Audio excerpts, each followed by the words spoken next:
जय श्री राम। मंगल भवन अमंगल हारी, द्रवहु सुदशरथ अजीर बिहारी। अस प्रभु दीन बंधु हरि कारण रहित दयाल, तुलसीदास सठते ही भजु छाड़े कपट जंजाल।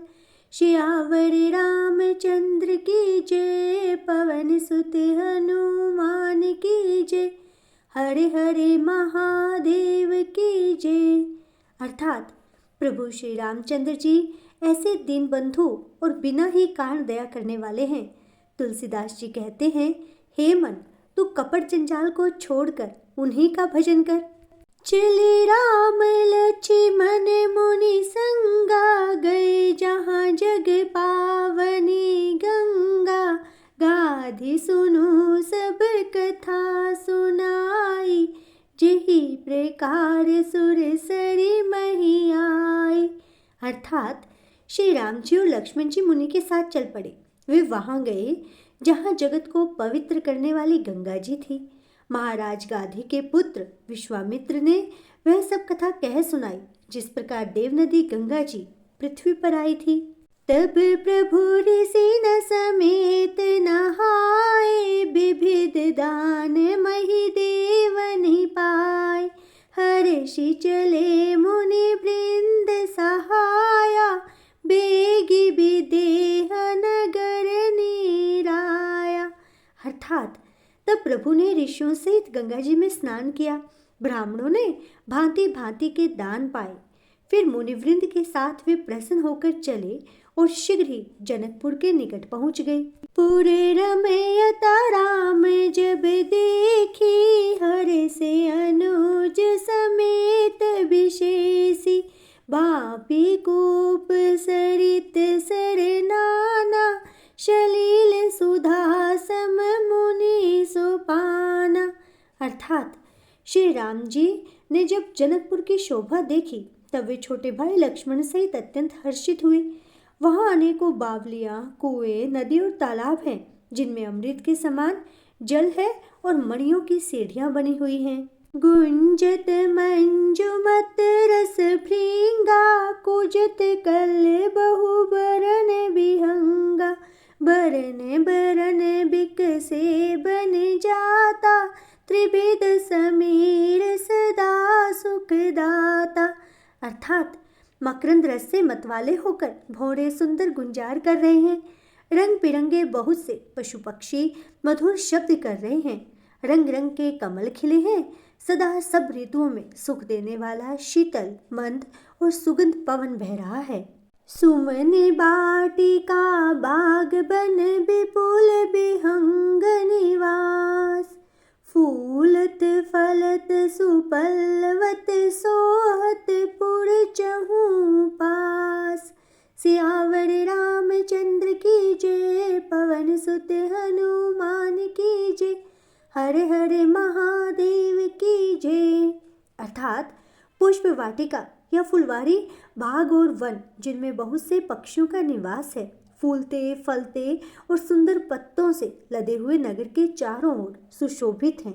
बनईन बरनत नगर निकाई, जहाँ जाई मन ते ही लुभाई। चारु बजारु विचित्र अंबारी, मनि में विधु जनु सब कर संवारी। अर्थात नगर की सुंदरता का वर्णन करते नहीं बनता। मन जहाँ जाता है वहीं लुभा जाता है। सुंदर बाजार हैं, मणियों से बने हुए विचित्र छज्जे हैं, मानो ब्रह्मा ने उन्हें अपने हाथों से बनाया है। धनिक बनिक बड़े धन दे समाना, बैठे सकल बस तूले नाना। चौहट सुंदर गली सुहाई, संतत रही सुगंध सिंचाई। अर्थात कुबेर के समान श्रेष्ठ धनी व्यापारी सब प्रकार की अनेक वस्तुएं लेकर दुकानों में बैठे हैं। सुंदर चौराहे और सुहावनी गलियां सदा सुगंध से सिंची रहती हैं। मंगल में मंदिर सबके रे, चित्रित जनुरति नाथ चितेरे। पुर नर नारी सुभग सुचि संता, धर्मशील ज्ञानी गुणवंता। अर्थात सबके घर मंगलमय है और उन पर चित्र कड़े हुए हैं, जिन्हें मानो कामदेव रूपी चित्रकार ने अंकित किया है।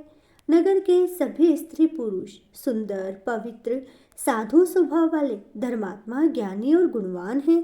अति अनूप जह जनक निवासु, बिथ कहीं विबुध बिलोक बिलासु। होत चकित चित कोट बिलोकी, सकल भुवन शोभा जनुरों की। अर्थात जहाँ जनक जी का अत्यंत अनुपम या सुंदर निवास स्थान है, वहाँ के ऐश्वर्य को देखकर देवता भी स्तंभित हो जाते हैं। मनुष्यों की तो बात ही क्या, राजमहल के परकोटे को देखकर चित्त चकित हो जाता है।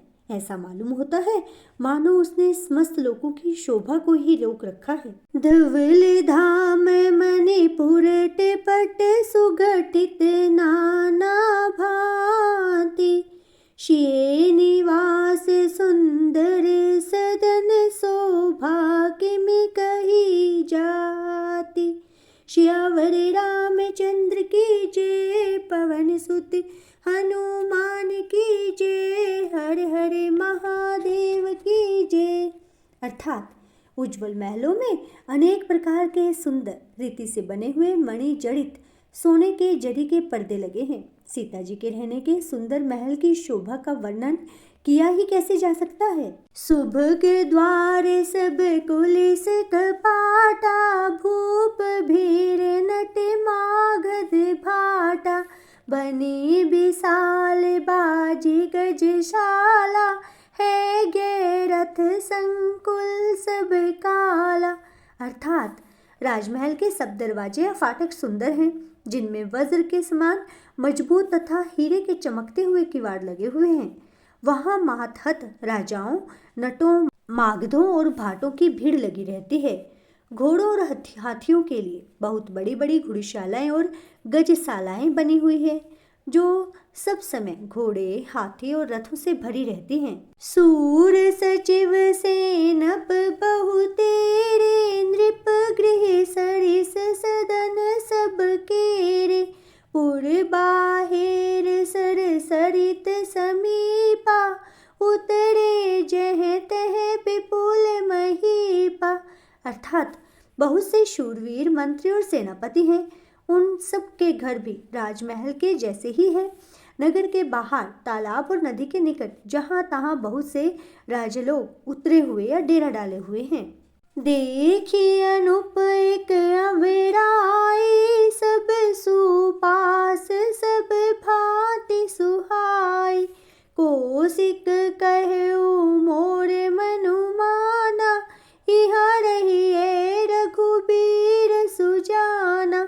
अर्थात वहाँ आमों का एक अनुपम बाग देखकर, जहाँ सब प्रकार के सुभित थे और जो सब तरह से सुहावना था, विश्वामित्र जी ने कहा कि हे सुजान रघुबीर, मेरा मन कहता है कि यहीं पर रहा जाए। भले ही नाथ कही कृपा निकेता, उतरे तह मुनि वृंद समेता। विश्वामित्र महामुनि आए, समाचार मिथिलापति पाए।